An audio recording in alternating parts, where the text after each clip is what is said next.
And welcome to another episode of the Driftcast. That's right, we are back. We have a wonderful panel here because we have to talk about the best game to come out on the Switch this year. Spoiler alert, it's obviously Zelda Tears of the Kingdom. But let's go around and introduce our panel. We have Joe. What's up, Joe? What's up, guys? It's finally here. It's Zelda, and it's amazing. Oh god, it's amazing. And we have Matt in the house. What's up, Matt? You said best game of the year on Switch. I'm saying best game of the year, period. Oh, I don't know. Final Fantasy comes out in 20 days, so we'll see. I don't think we so. shall see, sir. And of course, we have the newest member to our panel, V. What's up, V? I don't know. I have to agree with Joe on this one. Zelda is good, but Final Fantasy comes out in 20 days. Okay, we see where half this panel is going already, people. All right, let's start our, as we always do, with a toast. Do you guys remember who the Patreon producers are? Because I don't see them in the notes. It's Matt. My name is F and Mayo, and MZ Nitro, right? Is that it? Yes, I believe so. Damn, look at that. And if we forget people, I know Sadek's been good in the past. I know CJ's been good in the past. So And shout out to Jason- all of our Patreons. Yeah, Yeah, shout out let's to just- everyone. yeah, Toast to shout out everyone to- who's ever been a Patreon. Ooh. Yay!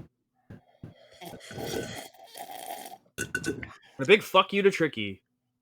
Why? Because I can. Oh dear Lord. Man, he supported you yesterday, and you're Yeah. like, fuck you, Tricky. Listen. When he texted me that I won, I was like, listen, I should win by default, because if Zach didn't make his predictions on the show, they shouldn't count anyway. All right. So what we're going to be doing is we're going to go to our recent releases, and then we're going to talk about our topic of the show because we've all pretty much been playing the same thing. So there's no point in doing what we've been playing. So let's start off with our releases, and it's some exciting ones. Joe had to rein me in last night because I was really excited about this first release, which is Etrian Odyssey Origin. Etrian Yeah, Odyssey. Etrian. And I want it too. Like, I want it so bad, but $80 for 3 DS games is a tough ask, Atlas. Come on, man. You couldn't have made it like 60. Come on. You didn't? Did you look it up though? Yes, I looked it up. It's not worth People- it. People are saying that it looks so good because it's remastered graphics. Yeah, okay, it's up-res. It's not remastered. It's up-res. The graphics do look nice. It looks pretty polished, but again, I almost just want to buy one of them, but then if I buy one of them, why not buy the whole... It's the same problem I have with the Final Fantasy remastered collection. With the Pixel remasters, I want to buy the first one because I want to check out the collection, but then if I wind up buying the first one, I'm going to get like, oh shit, why not just buy all of them? And then I'm like, yeah, because it's $75 to buy all of them once. And I'm like, what do I do, Kalai? It's like I have to call my sponsor now. I know. I have to call you, Kalai, and be like, listen, should I buy this? And then we both want to buy it so that we're both going to convince each other to buy it. I don't know. I think if it wasn't the time of year that it is, and it's Final Fantasy season, baby. It's this close. I can taste it. I know, and we're playing Tears of the Kingdom. Air. Yeah, it's Tears of the Kingdom. I'm playing Street Fighter right now. Well, not right now, because I can't play it while I'm recording, but Street Fighter's out today. Diablo's out on Tuesday, unless you pay $100. And then you have to buy some in-game currency, because they had some shit happen where, like, everybody that bought the game had to buy, like, in-game currency to unlock the game again for some fucking reason. Corey was telling me this crazy story this morning. I have something to say about that. What's up? Fuck Activision. Dude, seriously, can they have a release that doesn't go wrong? Like, it's so funny because I was talking, like, just going a little tirade here. I was talking to Corey and Brandon today, good friends of the show. And I was saying, hey, did you guys play Diablo? And they're like, yeah, when it started working again. I was like, I told you, these motherfuckers, that on launch day there was going to be issues, and it's not even launch day. This is early access launch day, so I can only imagine how shitty the actual launch day is going to be. But Etrian Odyssey, I'm gonna say right now, it's a wait for me. It's a hold. It's a steady hold right now. I'm gonna hold for a price reduction. I'll pick it up. I already wishlisted it, Kalai, so I'll let you know the minute it goes on sale. Now, see, here's my problem. I can get it for Switch or I can get it for Steam. True. And Fanatical has the bundle on sale already. How much is it on? 72. Still no. And that's what I'm thinking. It's a steady hold right now. This is I- me. This is me and Braveheart just saying hold. Just hold right now because we're holding right and now. I looked into it because I wanted to know how they were going to handle the fact that there's not 2 screens. People were complaining about like how awkward it is to draw the map on the like to switch and draw the map and then go back, but you can't draw the map with a stylus because there's no stylus on the Switch. And to that, I say you're not trying hard enough because the stylus does exist. I don't know if the game lets you use a stylus though. That's the problem. I know. So, Oh, sorry. sorry, go ahead, Kalai. Oh, I was going to say, yeah, and that was my other problem. On the DS, when you had that stylus, it was just so beautiful. Did you buy the remastered ones, the first 2 games? No. From the 3DS? I've only bought the one you suggested, and I didn't get very far in it. Well, you can't buy them now because they're gone. Because Nintendo needs to shit on everyone's parade all the time and make stupid Nintendo decisions. And we'll get to that because I think that's one of the games on our release calendar, and we'll talk about that when I have my fucking rant of the night. But Matt, V, are you guys gonna pick this up at all? Well, I know You have any interest in this? Matt wanted to say something. Yeah, no, I won't pick it up, but the point I was going to make was when I bought Super Mario Maker 2, I did buy an aftermarket stylus to make use of it when I was using the touchscreen, and they work for the most part. It's not optimal, and it's definitely not as accurate as the DS stylus was back in the day. How Well, did what you? about- Sorry, Kalai, go ahead. I was going to say, what about like the official stylus? That color game came with a stylus. That's Yeah. not. I don't think that's official though. I think that's it's an aftermarket. Yeah, because the problem is the touchscreen on the Switch is a completely different touchscreen than what was on the DS. So therefore, it's a different type of stylus, and therefore, it's a lot of soft point styluses, and that just isn't as conducive to like the feedback and touch that you need to do for games like that. I just don't. I mean, the Switch screen on the OLED is so nice. I don't want to touch that shit with anything. A stylus, my finger, anything. Like anything that has touch controls, I'm like, why? I don't want to touch this screen. Don't make me touch it. Even with screen protector, I'm like, no. If I scratch it, I'm gonna be angry. It's like when you put a screen protector on, you get a fucking bubble, and then you want to take it off like 7 times to fix it, and you go through like 3 screen protectors. Like, no. This is why I pay $80 to get the nice one at Geek Squad, and then I have them put it on me, and if they fuck it up, they have to keep fixing it for free. Yeah. Tip of the day. You suck at putting screen protectors on. I feel it's a game that that V would like. I do too. Very anime centric. It is, but the issue that I've had with them in the past is that whole dungeon creating map thing. Really? And I could not for the life, like, it got to the point where I basically have touched it once and said no afterwards. I haven't touched it since because it annoyed me so much when I tried it. Oh, I mean, okay. it takes some time to get used to it. I mean, it's not for everyone. For the people that don't know at home, I mean, it's a series. It's basically a dungeon crawler where you go in, you get better items and materials, you come back out, and you go to like a hub world, and then you upgrade all your stuff, and you go back in, rinse and repeat until you find a boss. But there's these things in the maps called like FOEs, and they like take these certain patterns around the levels. And okay, V, you know what? I'm gonna stop explaining the game. If you're gonna play any of these games, go play the Persona ones. They're pricey, but they're fucking awesome. I just want to play Persona. I like Persona. I mean, these games will get you. These games play like the Etrian Odyssey series, but they're made by the same people. But also, there's a heavy influence from Persona in them, and the story's really good. Actually. Well, yeah. Let me get through Tears of the Kingdom, and then Final Fantasy, and then like 4 other games that are on this list. She wanted to podcast with us. Now she's like, well, shit, maybe I did the wrong thing because now I want to play a whole bunch of games. Fuck. First time to game. That's what happens. I mean, I'm like jonesing to play Street Fighter right now. I'm like itching myself. Like, oh. I'm just crocheting right now, so I don't do anything. I'm like, let's go. All right, what's next on our list, Matt? What do we got? Or Kalai, who's reading the list? Kalai, I'm reading the list. Go ahead. I know Matt and I sound and look alike. Are you both bald? I didn't know. I hate you all. Next is We Love Katamari Reroll and Reverie on June 2nd. Don't we already have a Katamari game on there? We had a Katamari reroll, which was the remake, but now it's Reverie, which I think has extra stuff added to it. Yeah. So No. We're re-rolling here? We're Like, what are we doing? the reroll. Because I already have reroll. I'm not getting Reverie. How does it play? Like, does it play well on the Switch? Ugh. No, not even with those Joy-Cons? Come on, those Joy-Cons are the greatest controllers ever. How can it not work? Okay, I think that I've just had like shit luck with Joy-Cons. Me too. Fuck Joy-Cons. I'm the biggest fuck Joy-Cons person in the world. Have you not listened to me on every podcast I've ever been on? But why do you think I named the show this? Literally, because I fucking hate Joy-Cons. Because drift.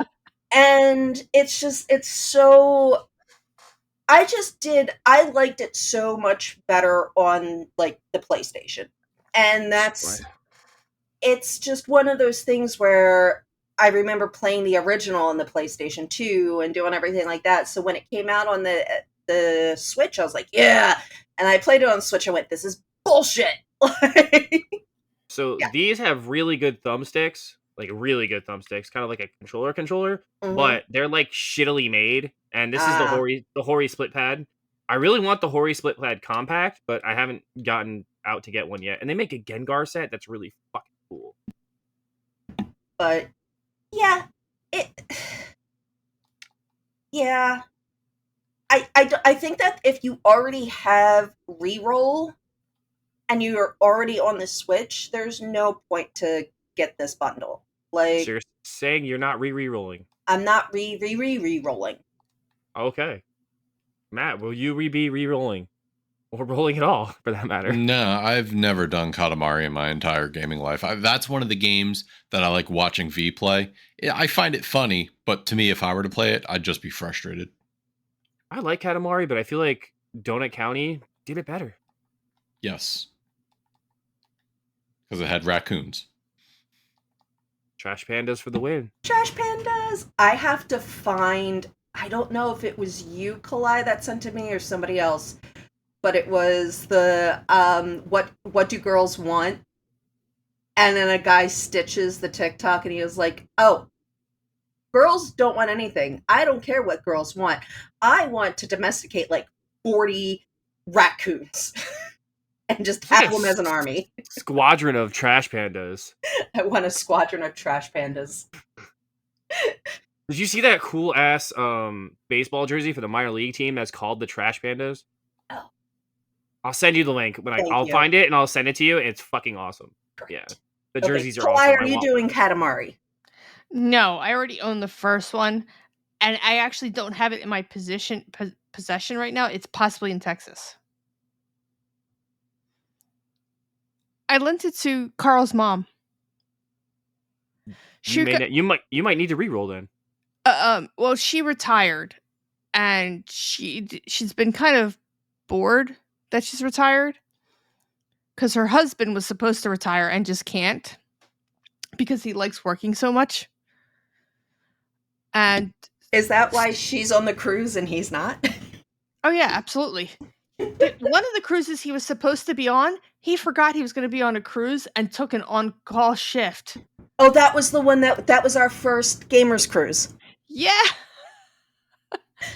So she got a Switch, and we were trying to find games that she might like to play. And since it's just kind of like a simple concept, I thought she might like it. So, but she'll give it back to me. Nice. All right, the next game on our list. I think one person might be excited, but there's no trophies. You're excited for this, V? I have been playing this game on Game Pass nonstop. Power Wash Simulator. I love it. It is an OCD commerce dream. Love it. Okay, I think you're the only one buying it. Can we agree on that and move on? Depends on the price point.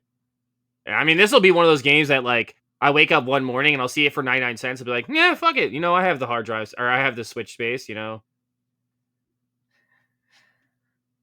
All right, the next game is Sonic Origins Plus. Includes Sun, Sonic 2, Sonic 3, and Knuckles, Sonic CD Plus, extra modes, music, and characters. Buying it. I mean, I already had the original Sonic. Oh no, I had Sonic Mania. So yeah, I think I actually might pick this one up. So this is a better version of Sonic Plus or Sonic whatever the Sonic Origins. Collection. Yeah, Sonic Origins that came out, and it actually has all like the music DLC included in the game now, so I don't have to pay for it. Which I guess I'm paying for it anyway. But Sorry, my problem is I have so many Sega Genesis collections on various systems and access to all the Sonics. What is wrong with that? They have to put Sonic. I feel like it's a crime for me to spend more on Sonic games. Okay, so you're getting these key games. You're getting your Sonics. You're getting your Vector Mans. You're getting Kid Chameleon. You're getting the 3 Golden Axes. You know exactly which games you get every Sega collection. Oh, Comic Zone's got to be in there because everybody's got to have Comic Zone. It's like this 9 games that they always put in every collection. And I'm shocked when one of them's not on there.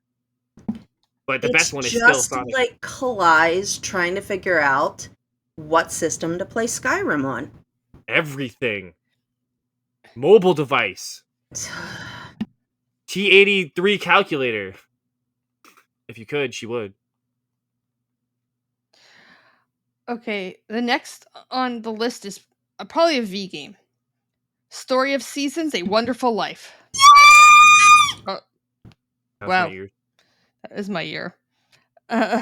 What? Okay. Honey, if that goes on the ticket, yes. That's what I want. I don't know if a Natsumi game has ever gone on the ticket. But it might. Who knows? I mean, it'll definitely be on sale within 2 months. But I liked those games for so long. But Story of Seasons is really cool because I believe that's the original team that made Harvest Moon, right? And they branched off and started making their own games because they said fuck the way the direction of the series was going, and they're like, we want to bring it back to its roots. And when I did my 24-hour birthday stream this year, I actually picked up Story of Seasons. Well, I had it because I got it at sale at Best Buy. And I was like, all right, I'll play this for a couple hours and I'll go to something else. I ended up playing this game the full 24 hours of my birthday stream. Nice. It is so good. And I got my husbando. Nice. There's nothing better than farming and husbandos. Farming and husbandos. And naming all of the animals that you can get after K-pop stars. Yeah, I'm going to pass on this game now. Okay, fine. Just went to K-pop Alley. I'm like, I'm out. Matt's so interested in this game. Look at his face. Well, next one is Front Mission First Limited Edition. Is that the physical edition of it, or is that just the digital one? Because I think the digital version came out already. I could be wrong, but I love Front Mission. It was a great PlayStation game when it first came out. Good game. Definitely a good tactics game. Kalai, you would probably like it. It's got mechs and tactics. So you like mechs and you like tactics games. So okay, are you going to play this, Matt? No. Okay.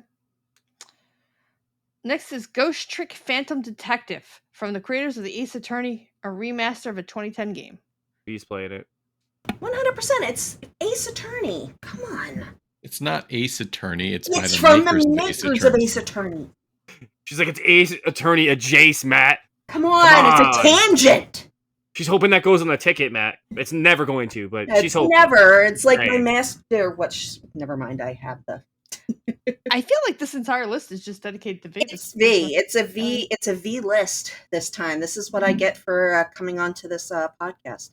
It's a birthday Christmas list.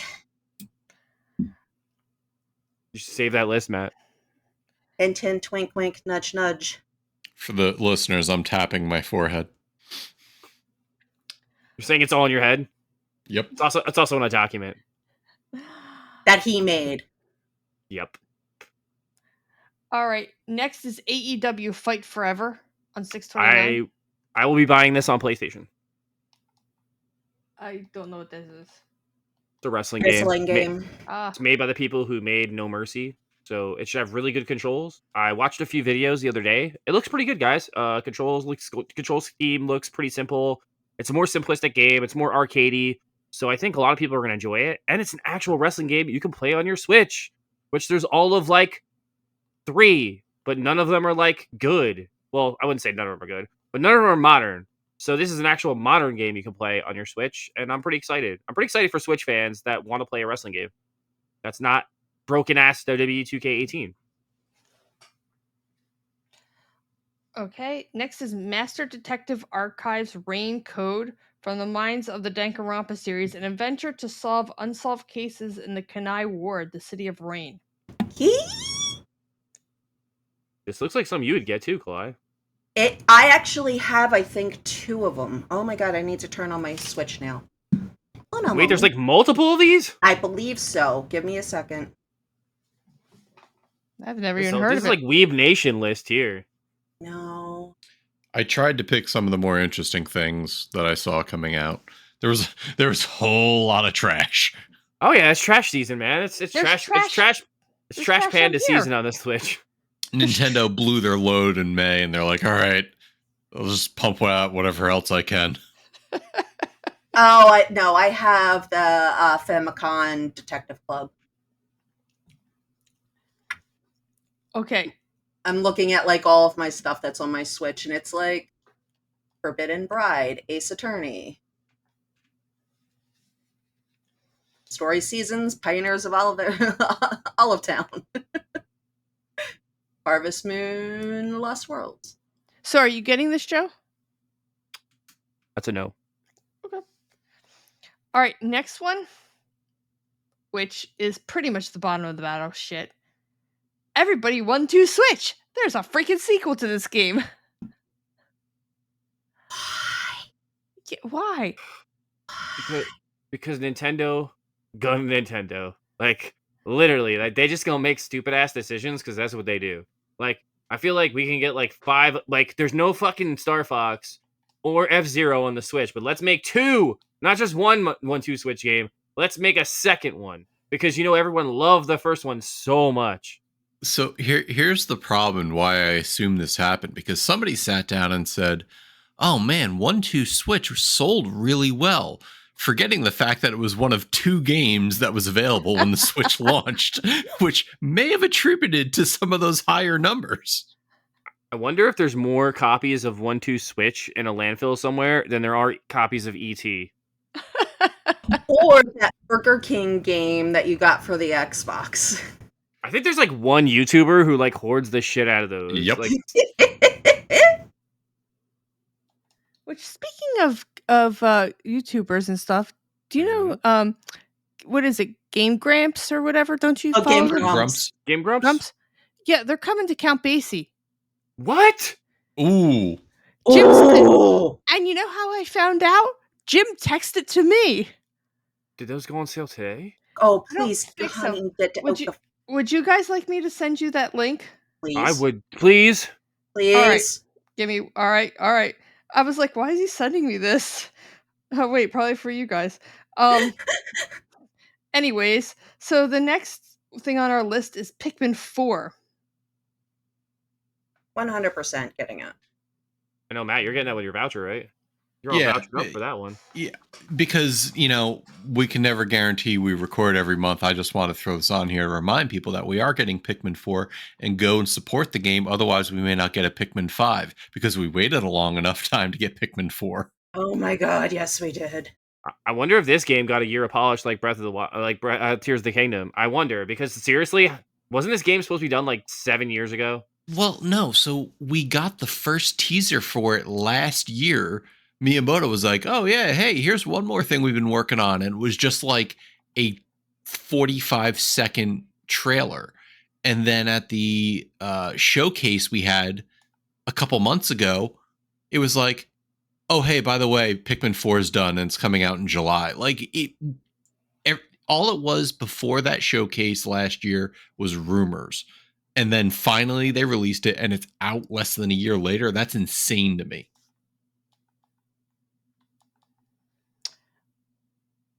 this one they've been waiting to release, man. It's been in that oh fuck, we need to release this bin that they have, where they pulled 1-2 switch out of or 1-5-7 switch out of, because they have this, I swear, they have this crazy room in Nintendo where they have this wall, right? Where they put all these finished copies of games on, where they're like, hey, we're done with this, but we don't know. We need to have something for a release for this month because we got nothing. All right, just pull something off the wall. And I'm hoping somewhere on that wall is a Star Fox, or maybe a Metroid Prime, or maybe even an F-Zero, or maybe another Fire Emblem game, because you can never have enough of those. Never. It's not a thing that exists. But yeah. I'm glad Pikmin 4 is coming out for the people who like Pikmin. I really am. Babe, there's some really good seats still available. Yes, I'm looking at this. They have Game Grump seats in the orchestra left and right at about $37 a piece. We'll coordinate after the show. Okay, Please. I guess Wednesday, October 4th. Yes. Am I supposed to go too or something? I don't know. Are we making a road trip? We can record live after it's over? No, I'm joking. We could. It's a Wednesday, man. I gotta get up for work the next day. Anyways, all right. So let's get to our actual topic of the show, which is Zelda: Tears of the Kingdom. We're going to keep this spoiler free because people do want to probably listen to it. Story-wise, we're going to keep this spoiler-free story-wise. There's going to be stuff that we talk about mechanics, things we could do in the game. If you don't want to hear that, I'm sorry. You came to the wrong podcast for the night. Go play it, come back. Turn it off now. Okay, so Tears of the Kingdom. And I'm going to start with a funny story. So, we recorded last night. And pretty much most of the Driftcast was on the Loot Bros last night. And when we were talking about what we've been playing, 3 of us were all playing Zelda. Tricky quit the game 3 times. And Yeah, afterwards, he sucks at Zelda. Afterwards, Matt was nice enough to try to help him. He was stuck at a part because he was at a lake, and it's right in the opening of the game. And he was trying to get to the shrine. He's like, every time I swim, I die. And I'm telling this to Jim, who turned around and he said, "You're not supposed to swim, are you?" I'm like, "No, you're not." So even Jim got it without ever playing the game. Hello? Which I thought was pretty funny. Anyways, so. Seriously though, like listening him lambast this game that's a fucking masterpiece made me want to punch him in the face. Like I don't like violence, but like, man, like you play fucking Division, bro. Like, don't worry, people. He hates the Switch. He doesn't listen to us. Makes my head hurt. Like you play one game like every day for the last like 6 years, and a masterpiece comes out, and you're like sniffing farts and playing Division. You'd rather play that than play Tears of the Kingdom. Just stop, bro. Stop. And my thing is not specific to Tricky, but when you turn around and go, is this even a Zelda game? This doesn't count. This is horrible. This is bad game mechanics. Bro, if you played less than 2 hours of the game, you are not allowed to have an opinion on it. Because if you can't make it out of the starting tutorial area, I don't want to hear your opinion on the game. Yes, there's something you can talk about the tutorial. You could talk about how it introduces the mechanics. But until you get past the area where the game gives you all your tools, and granted, he had a glitch, and he's one of the only person out of the 10 million people that bought the game that experienced this glitch. And if you can't make it out of the starting area, that's a you problem, because the game gives you everything you need to get through that area. I want one of our listeners to make like a picture of Tricky that says "bitch of the kingdom," because that's what he is. Okay. I spent, I think, 2.5 to 3 hours just roaming around that beginning thing just because I wanted to make sure that I didn't miss any fucking thing that was in there and get everything that I wanted. Right. Did you not think you were going to be able to go back? No. So, all right, let's start with our actual initial impressions because I'm following this lovely template that Matt was so nice enough to provide. So V, I want to actually start with you on your initial impressions because when we had originally talked about the three of us buying this game, you're like, "Oh, I'm eventually get it," and I'm like, "Well, we're gonna do an entire episode on it, so you should probably get it," and you end up getting it. No, there's a difference to that. Matt was getting it through the ticketing system, but he also wanted the physical copy of it. So regardless, there was going to be a copy of it. Now, I'm not as far into the game as almost everybody is, That's all right. but I did get out of the opening area, and for those of you that don't know, I got a really severe case of poison ivy over the last 2 weeks. So it's been difficult for me to do anything arm-wise. I look like a burn victim with these things on, but it's hard for me to hold a controller for a specific period of time. Well, that's fine. So it's just kind of been like, I'll play for an hour or two on stream, and I'm like, I'm done. And then I streamed, I guess it was Wednesday night. I was playing for like an hour and a half, and I died twice at this one point. I was like, I don't want to do this anymore. No, that's fine. That's fine. Pick it up. But I love it because Breath of the Wild was the first Zelda game that I hear a Korok. I feel like I hear a Korok somewhere. No, that's your husband typing on his keyboard, and you just feel that it's a Korok. That's hysterical. Yeah. I'm waiting for the lightning to stop in my game right now, so But it's like Breath of the Wild was the first Zelda game that I beat. Okay? You actually beat Breath of the Wild. Yes. Okay. But I was not a Zelda player when I was gaming. What are you doing, Sunshine? Sorry. Our Zelda is pacing. What's wrong, baby? Anyways, so for me, when people like Tricky say that, like, oh, Breath of the Wild, Tears of the Kingdom is not a Zelda game, to me it is. Because I didn't play the other games. They weren't in my wheelhouse. They weren't anything like that. And it's what brought me into Legend of Zelda. Right. That's one of the reasons why. And we actually had this discussion off the show last night.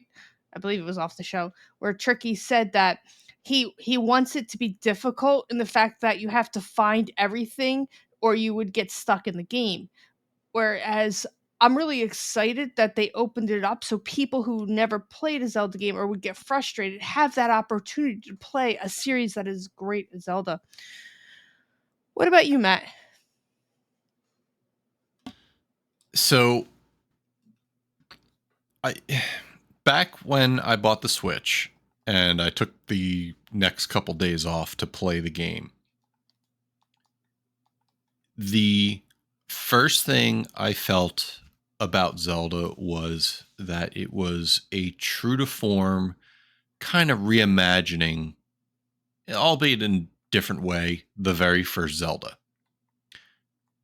And that excited me because it gave the players choice. And I was excited to come back to that. Now, leading up to it, I truly had no idea what they were going to do with this game because they gave us that 13-minute gameplay demo back in April. And we were all still like, is this a sequel to Breath of the Wild or is this a Majora's Mask situation where it's a completely different story, not a direct sequel? And finally, upon release, we see that it is indeed a direct sequel to Breath of the Wild. And to continue that story was exciting to me. So initially, my impression was, wow, in a way, I was kind of disappointed that we went back to the same world because a lot of times when you play a Zelda, part of the excitement is seeing what they did different from the last game. But as I continued playing Tears of the Kingdom, it just became so natural to what they did and how they changed and improved the formula from Breath of the Wild that this game is just massively such an improvement. And they stayed kind of samey in some areas, and we'll discuss that later. But what they've done with this game is truly that A+ tier Nintendo developer that we've known for decades. What about you, Joe? I mean, I was also not gonna buy this game when it came out. I was gonna wait. And then I was like, I had extreme FOMO. It's not FOMO of like missing out and getting the game spoiled. It's like these type of games, you need to experience it with everybody else. Cause it's like Schoolyard when you were a kid and you want to be like, oh man, I found a Korok on this area and I pinned it on my map and like I'll show you where it is. And like I would go to work at my job where we're all professionals and we would talk about Zelda for like 3 hours out of our 8-hour shift, which is not productive at all. But like I had a supervision session with one of the kids I'm mentoring right now, and literally I had to stop session. I told him I'd stop session 5 minutes early so we could talk about Zelda because it's all he wanted to talk to me about. I was like, dude, we need to talk about continuous schedules of reinforcement, discontinuous measurement, and continuous measurement. And we need to talk all about all these fun ABA terms first. Once we get all that stuff done, yeah, we can talk some Zelda. So I was like super excited to talk about Zelda with everybody I encountered, even you guys. Like I couldn't wait till we recorded to gush about how good this fucking game is, because like Matt said, and like to Tricky, like again, it's like you say it's not a Zelda game. It's the truest form of a Zelda game. It's the truest form of the first game, or the second game for that matter.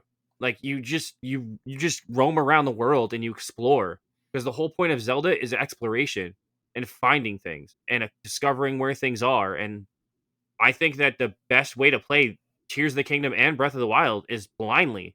Don't look up where things are. Don't look up how to do things. Just experience the game the way it's meant to be experienced, blind. I try not to even ask for help. I love in this game how there's like 70,000. You know what? We'll talk more about shrines in a minute, but like there's 70 different thousand ways to do things in this game. And I think that's what they really broke this game open. They took the last game and they were like, hey, like, we don't like that you're breaking the game and shooting yourself across the fucking world and getting again in 4 minutes. So guess what? You guys want to do that? Fine. But we're going to give you better tools to do it. We're going to give you rockets to shoot across the map instead of rocks. We're going to give you, it's like, it's just amazing. This game's amazing. If you had to describe it in one word, it's a fucking masterpiece. Like Levi says, I played me flamethrowers. Dude, I can attach it to a shield and make a flame-throwing shield. And just stand there and just fucking burn everything.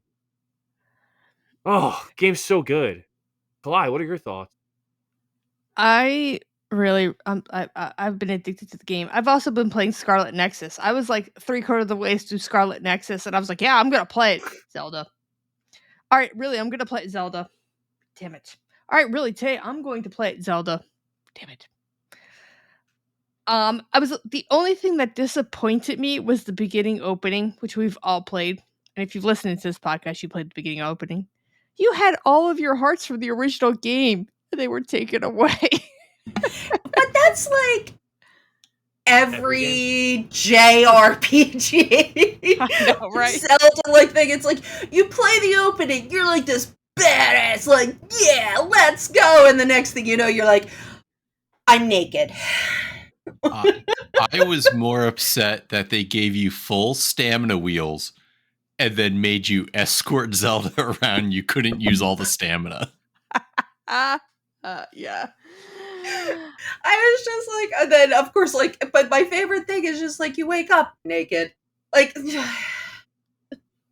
you couldn't give me clothes at least? Can I have at least a shirt? Dude, I ran around most of the initial island shirtless because I didn't find the shirt you were supposed to find. I didn't find the shirt either, I think. I found pants. Like, I found fluffy pants. And that was I got pants too, and I missed the shirt as well. 4 for 4, no shirt. And at first, when I first got into the game, and you get down to Hyrule, you're like, oh, it's pretty much the same map, and you got to do everything again. Okay, so it's not that big. Oh no, was I wrong? The map's 3 times bigger because you have the sky map now, and you have the Underdark. And boy, that Underdark is so much fun. I was really surprised at how much fun that you can do exploring down there. So to your point, Kalai, I was kind of let down by the sky map because ultimately it's a connection of islands. And I was like, okay, this really didn't expand the map too much. It gives you some fun areas, some things to puzzle about.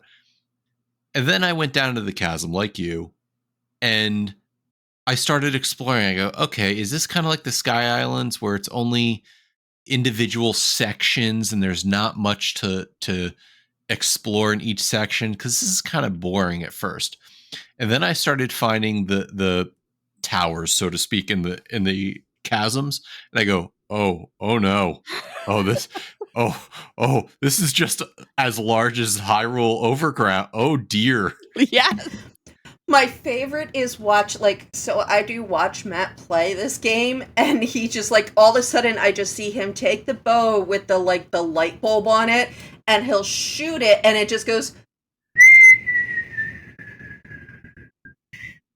and it just keeps going and going, and then he goes, what the hell? And then you see it there, and it's like a small little puddle of light. Yeah. And I'm just like, there's stuff there.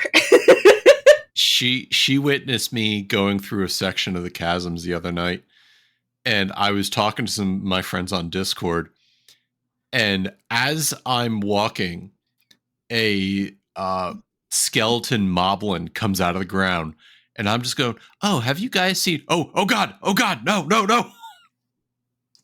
It's terrifying down there. It's so funny though, because it's like you sit there and you're just like, la la la la la, and I'm just like, honey, you've got to go to the left, la la la, wrong left, there's things over there. But it's like, it's also one of those games that we do like I do like playing backseat gaming with Matt a little bit, because he'll be so in his head on the Zelda aspect of it, and I have to kind of remind him every so often, you can swim through the roof. Swim through the roof. I Dude, always that's one of my forget favorite about modes. Ascend all the time. Ascend breaks the game though. Like big time Ascend breaks the game. I love it. Well, that's why Ascend's in the game, right? Ascend is a developer tool. The creator had created that for when they were playtesting the game because he didn't want to have to climb. And then he said, you know what? Probably nobody else likes to climb either, so they made it a permanent addition to the game. They know it breaks the game. I love it. Have you gone through the depths much? Yeah, I have. I've been trying to go down there because, all right, so for people that don't know, if you haven't gone to the depths, what the depths can do is give you the access to the Zorite. And that Zonite, I'm sorry. Zonite, yeah. Yeah. What that Zonite does is it can actually increase your battery power, which is really nice. So that way your flame weapons or your rockets can really power longer. And I'm like, I need to go through it. So I started really exploring it. I didn't explore it at first. I was like I've already done 2 temples and I'm mainly working on that. And I was like, oh no, now I need to kind of go like this. And it's like, oh, squirrel. And I went off and did a whole bunch of that because, there was days that I just didn't have a lot of time to play where it was like, oh, let's go to the mall because we have to go shopping, and we came home and, we're going to watch TV. But I could just run around in the depths and collect ore. So I started really exploring the depths. What about you, Joe? What about me? Did you What about explore me? the depths? Did you explore the I haven't depths? got that far. I've literally spent 25 hours playing this game, and all I've done is shrine after shrine after shrine after shrine after shrine, and I haven't cashed anything in yet. I think I have 20 or 25 of those goddess things, and I'm just going. just going. I'm enjoying the game, and I'm about to just cash them all in and get a lot of stamina because I feel like stamina is the most important thing. You can get gear to make yourself better, but like stamina wheel is key, definitely key. So, I mean, this is kind of not really a spoiler story wise, but it's going to be like a little bit of a game mechanic. Have you guys seen the cherry blossom trees? No. You haven't found the anybody else find the cherry blossom tree? Joe? No. No. I'm getting murdered by a thing on a bridge. Oh, just run. But I want to murder it so I can get the weapons off of him. They're going to break anyways. Just run. So, there's a thing. I came across a cherry tree, and there was a person sitting underneath the cherry tree, and they said, "Oh, do you know the story of the cherry tree?" I'm like, "No." They're like, "They say that there's a mystical beast here, and if you offer it fruit, it will show up and maybe give you something." And by this cherry tree is this little, like, wooden plate. So I was like, "Oh, let me drop an apple in it." And here comes this mystical beast who eats the apple, and he's like, "Thank you." And here you go. And all of a sudden, there's a whole bunch of glowy spots. He shows you every cave in the immediate in the vicinity. And you go into those caves, and guess what's in those caves, Joe? What's in the cave? More shrines. Oh my god. They're shrines underground. Shrines for days, Kitty. player. So Hi, Monami. back to the agenda we have here. Compared to other Zelda games, because this is the complaint, not just Tricky, but other people have had, is that people don't want an open world Zelda. They want a Zelda with traditional dungeons. They want a Zelda with collecting 8 pieces of Triforce so you can create the Triforce of Courage. They want, saving the damsel in distress type storylines. Compared to other Zelda games, what do you all feel is the right? Did they make the right move in what they're doing with the Breath of the Wild and Tears of the Kingdom setup? Joe, what do you think? I feel like they did enough to change the formula. Like, it's like a Nintendo thing, right? You always got to change things slightly so people will want to come back and make those weird ass Nintendo decisions where, like, hey, we're just going to, like Mario, we're going to make him walk around and put stickers fucking everywhere and collect stamps. And, like, we're always like, no, fuck this. This is stupid. And then we play the game. We're like, oh, Nintendo, you're fucking geniuses. Like, they know what they're doing, people. Like, they know they're Nintendo. And they're the last video game creators on the planet. They make games. They don't make cinematic button pressing games. They make real video games that you have to play a game. You're not watching 7,000 cutscenes. And they do things better than anybody. And they still do it better than anybody. And I know people will say, well, Last of Us and Red Dead Redemption. I'm like, yeah, but like look at all the gameplay in Tears of the Kingdom, and it dwarfs that game tenfold. It's a masterpiece, and I feel like they're taking steps in the right direction. Would I like more story in my Zelda? Yes, I would. And I feel like there is more in this one so far. Like we got opening like cinematic. That was pretty cool. I haven't really gotten anything else yet because I haven't gone to one of the 4 places after you talk to the lady that starts letting you like do the towers now where you can like jump up and like fucking put your thing up. I actually like that better. That's an improvement in this fucking game, but we'll get there when we get to improvements and stuff like that. But yeah, I would say this formula is not going anywhere. It's working. It's selling millions and millions of copies. So as much as I would want another like Zelda because they take less time to create and develop, I don't see them ditching this formula anytime soon.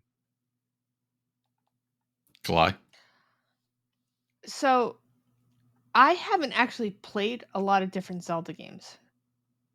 I've played the original and beat the original. I tried playing 2 and I had trouble with it. You're not alone. I Yes. I had trouble with Majora's Mask. I didn't find it that great. and I know that's me, problem, I understand that. I was able to play Twilight Princess.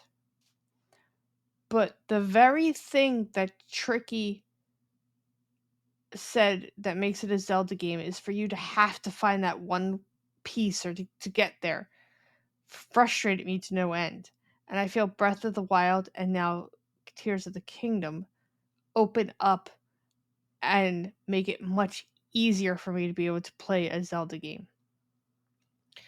I like the nods to the original Zelda game. You know, when I was first walking around on Hyrule, I was getting hit by something. Well, that little stupid turnip thing was jumping out of the ground and spitting a rock at me. I was like, "Oh, that's from Zelda 1." You know, I kind of wish the old man was there to just be like, "Here, take this, you know, don't go alone and hand me a sword or something," but it's really, really good. I also found the nod to Breath of the Wild because I went to the church of the timekeepers from the original game. It's in this game, which is kind of really cool. V, what do you think about the game design versus old styles? I'm very much like Kalai, where I could not get into the original Zelda games, where it is a here you go, run around, run around, run around, try to figure out what the hell you're doing, and you can't progress through the story without that one specific thing. And when Breath of the Wild came out, it reminded me a lot of the games that I did enjoy. So, kind of like Joe was saying earlier, where it's not a cutscene, press A, cutscene, press A. It's very much the idea of, I think the Legend of Zelda games are progressing in the right direction, where I was seeing other games that I enjoyed immensely, such as Kingdom Hearts, go in the opposite direction, where they decided to take that idea of, we're not going to allow you to play this game. We're not going to allow you to play the mechanics that you enjoyed so much in the Kingdom Hearts game, and we're going to let you fight for 5 minutes and then do a 10-minute cutscene from the movie. Legend of Zelda, I feel like that regardless of what I do or what I pick up, like, or how I handle it in Breath of the Wild and in Tears of the Kingdom, I'm learning and I'm having fun as I go, and I can do what I want in whatever order that I want, and I will still be having fun. What about you, Matt? So, for those of you who listen to the Loop Bros main show, I'm going to repeat what I said there. There's a story out there, and I've beaten the first temple, or one of the temples, I should say, and that kind of goes into my whole point. Which temple? Just so I know where you're at. The Wind Temple. Oh, I love that temple. So there's one puzzle in there that you have to get a chest, but there's a fence with a hole between you and the chest. And there's no other way into that room except that hole. And the author of the article said, well, I solved it by doing this. And then it's the thought process of, this is the way that the game makers intended this puzzle to be solved, right?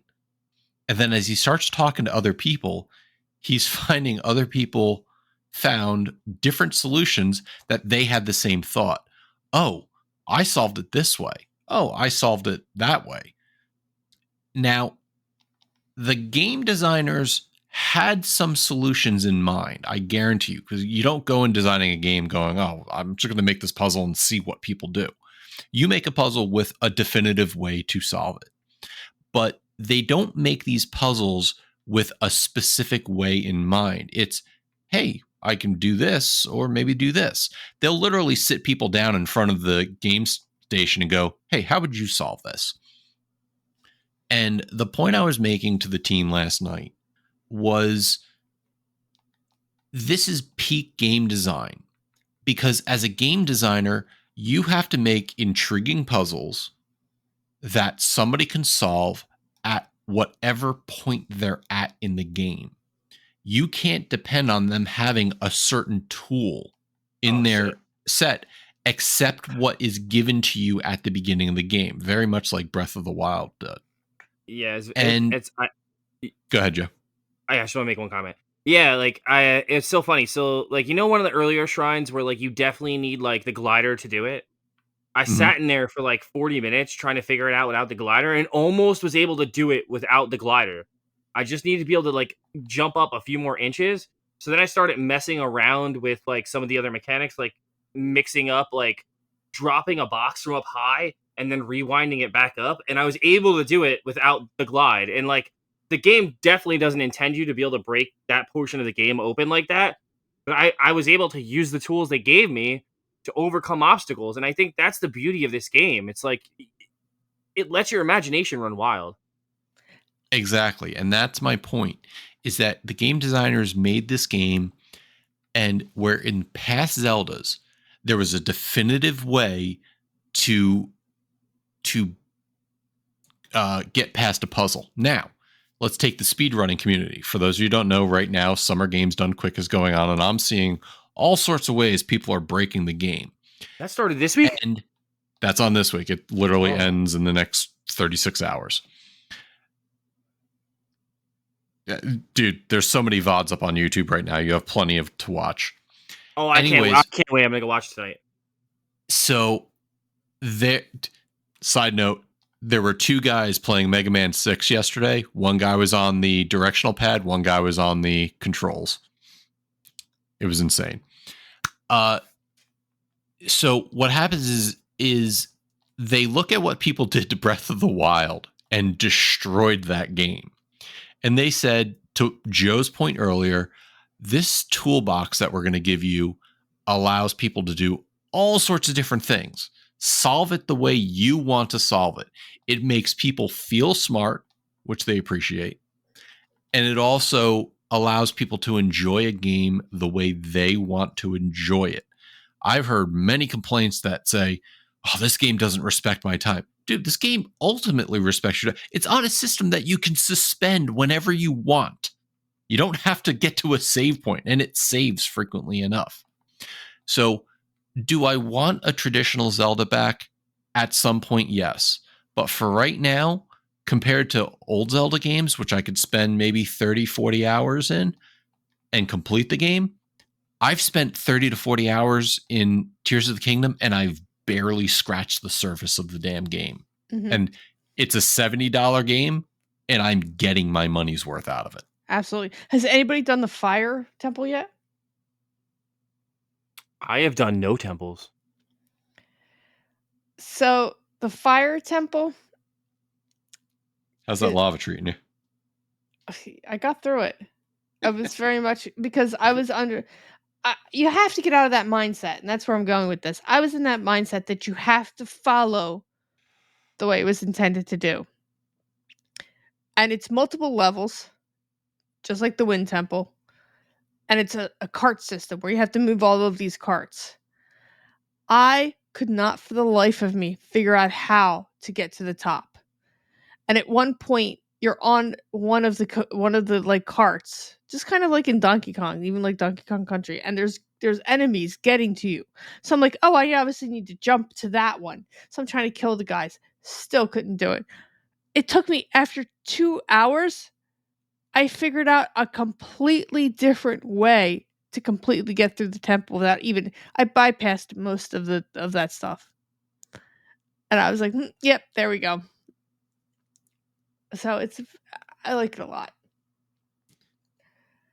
So the one thing we didn't talk about are the different powers you get. So in Breath of the Wild, you had a couple different items that your abilities you could do that you got at the beginning of the game.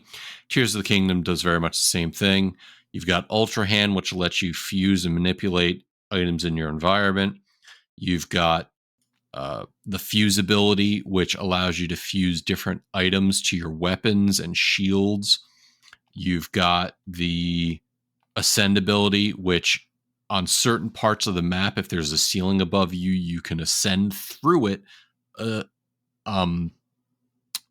Notably, just wall glitching, and you're just swimming through rock. And then you also have the rewind ability, which allows you to stop something and force it to rewind its position. Like Joe was saying, if you have a heightened ledge you're trying to get to, and you bring a box and you use Ultra Hand and lift the box and drop it back down, then jump on top of the box and hit it with rewind, it will float back up into the air, giving the height you need to be able to get to the next ledge. And then there's a couple other abilities. There's a camera and there's a auto build ability. The auto build is game changer. So the side story I have was I was building something. I was building a lawnmower of death, and it started raining. And not only raining, it started lightning. And the piece of my lawnmower started sparking. So I ran away. It blew up.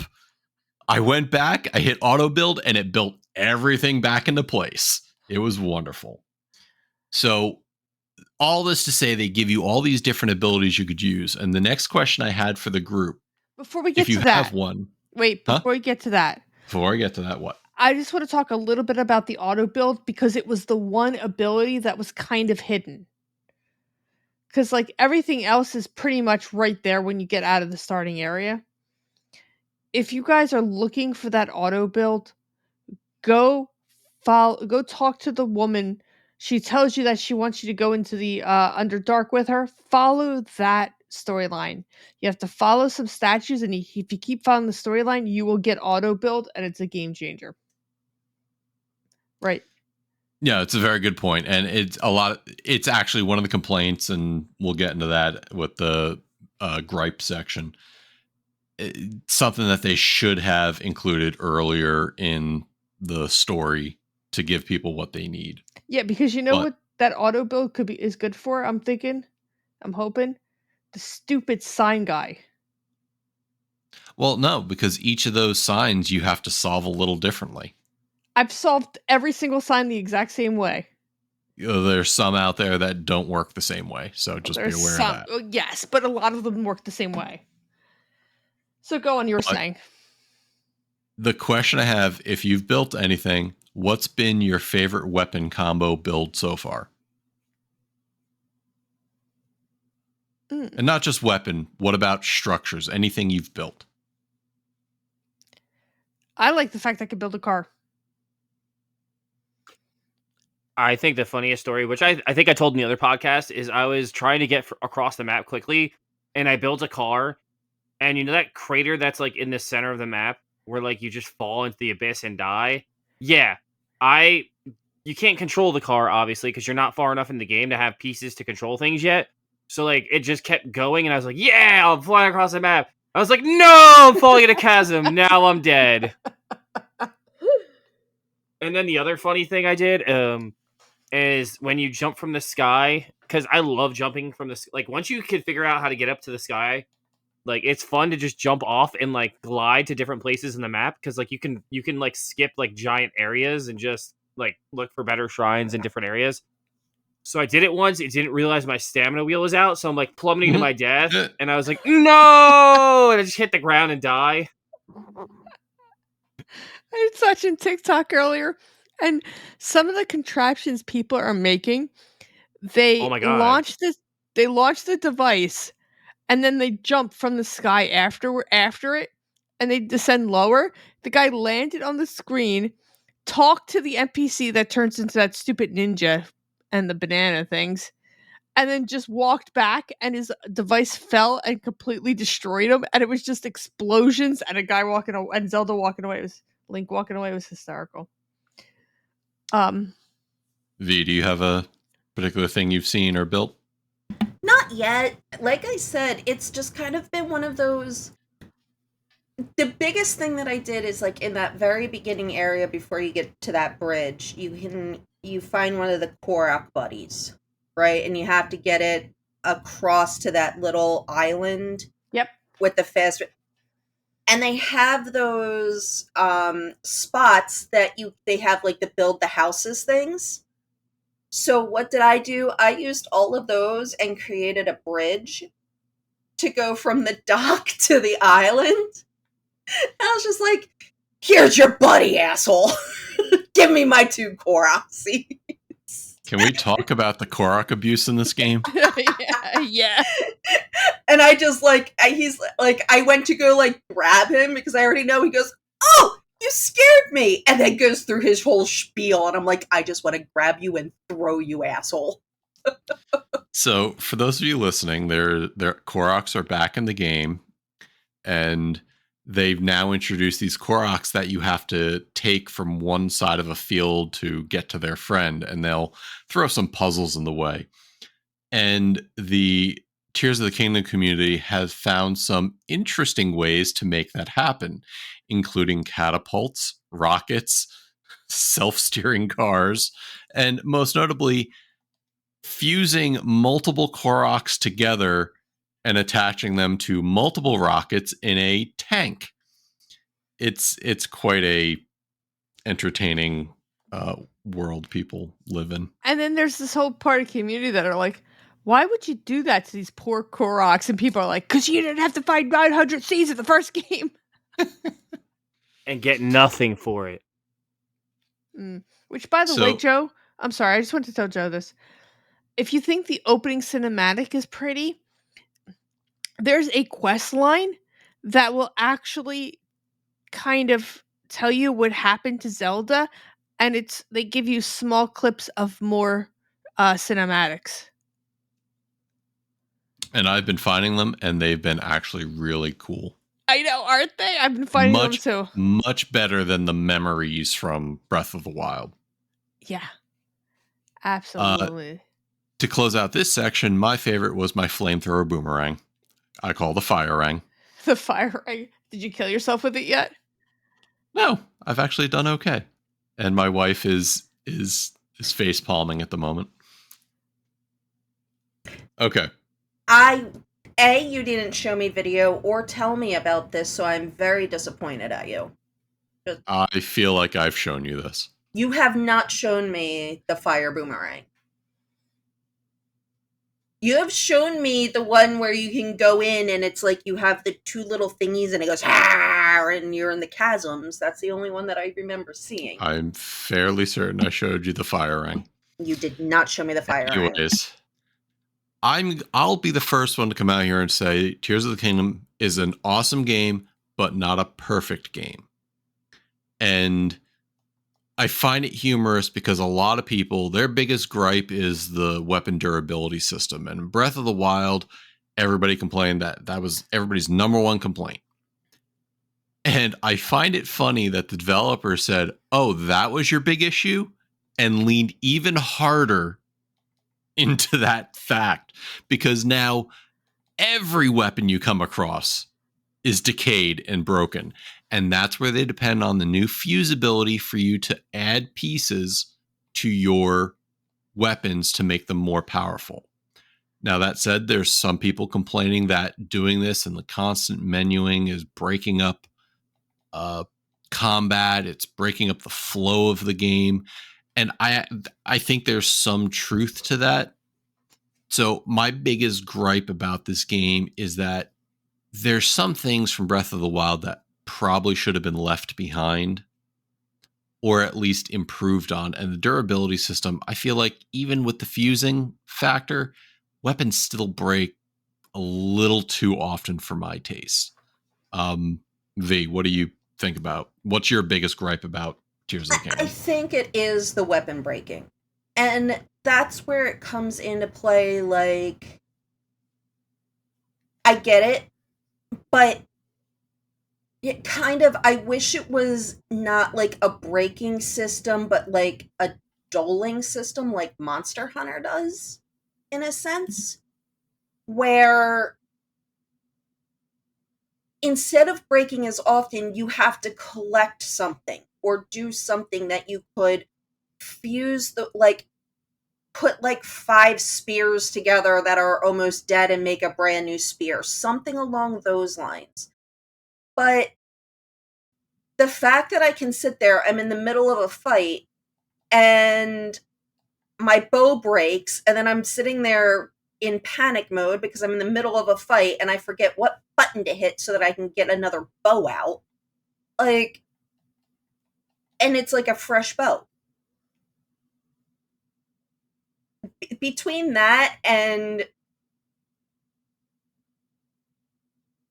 trying to remember like all the combinations of how I do things on the game, like just the controls in general.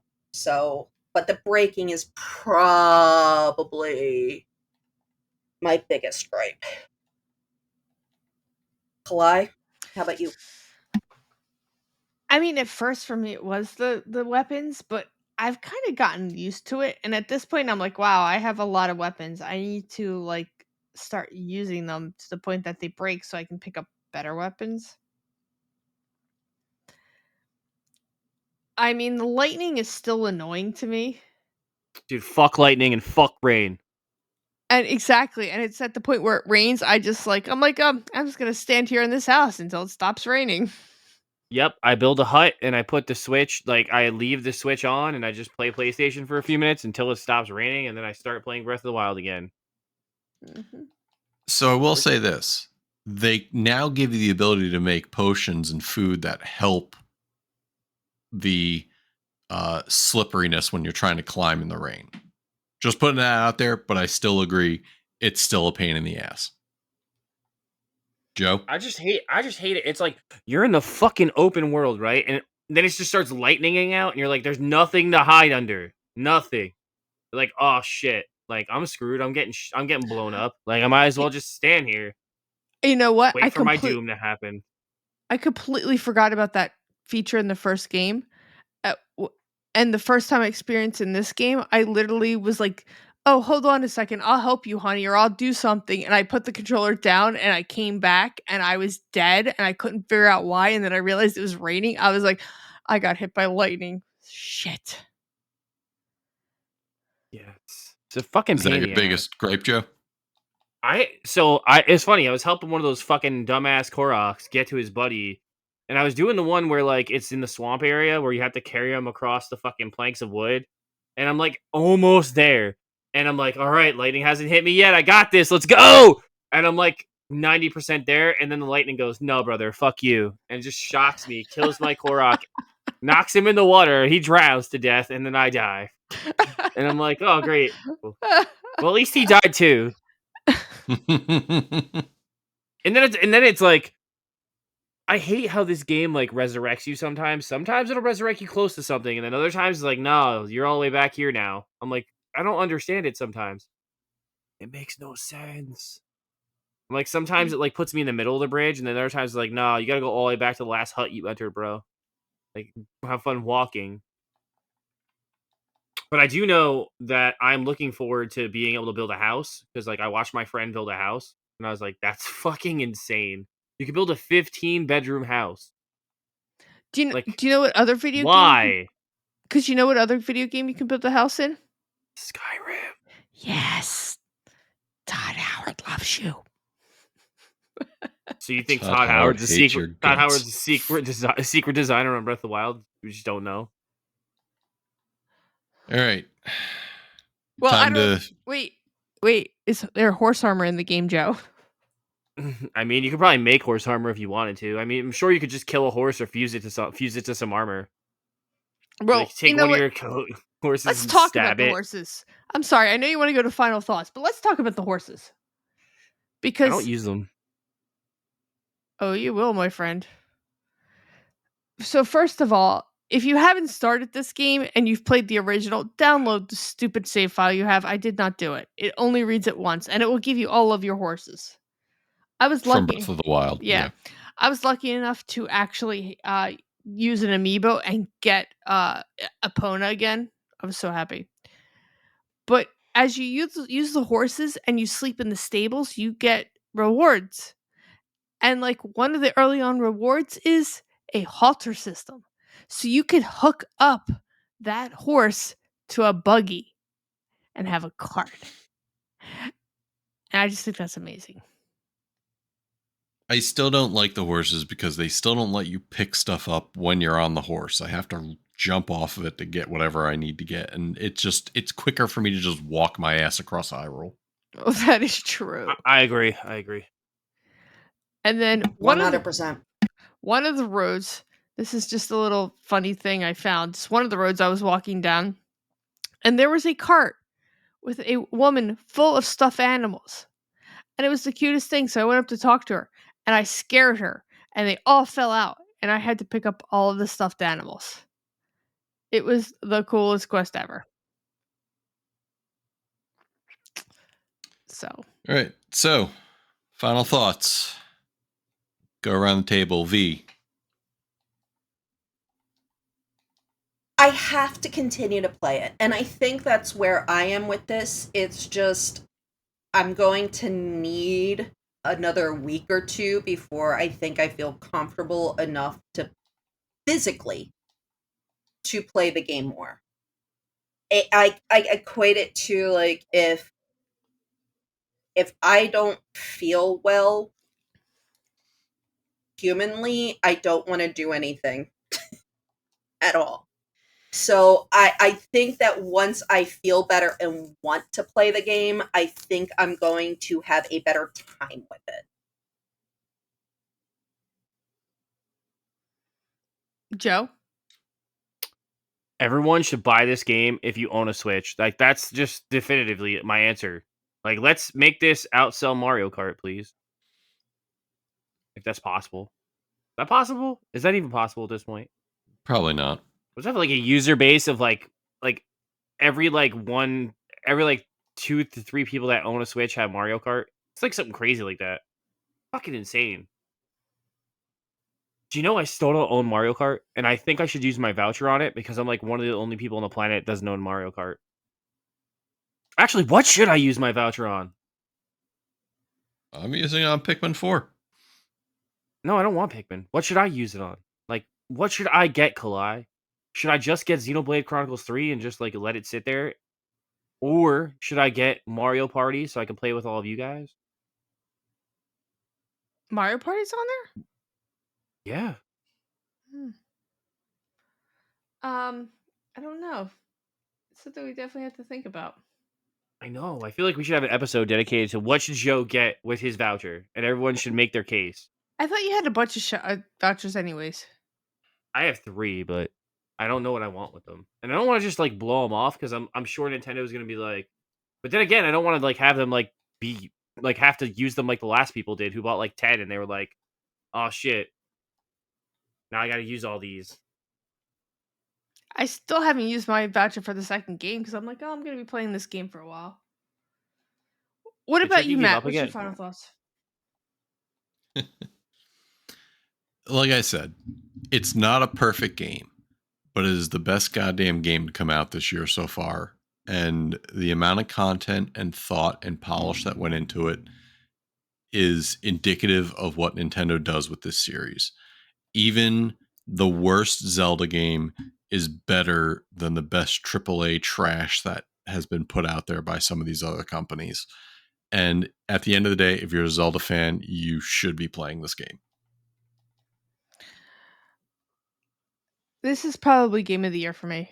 I don't think anything can top it. I understand Final Fantasy is coming out, but the problem I have with Final Fantasy is you're going to have to solve those puzzles, or you're going to have to play that game in a very specific way.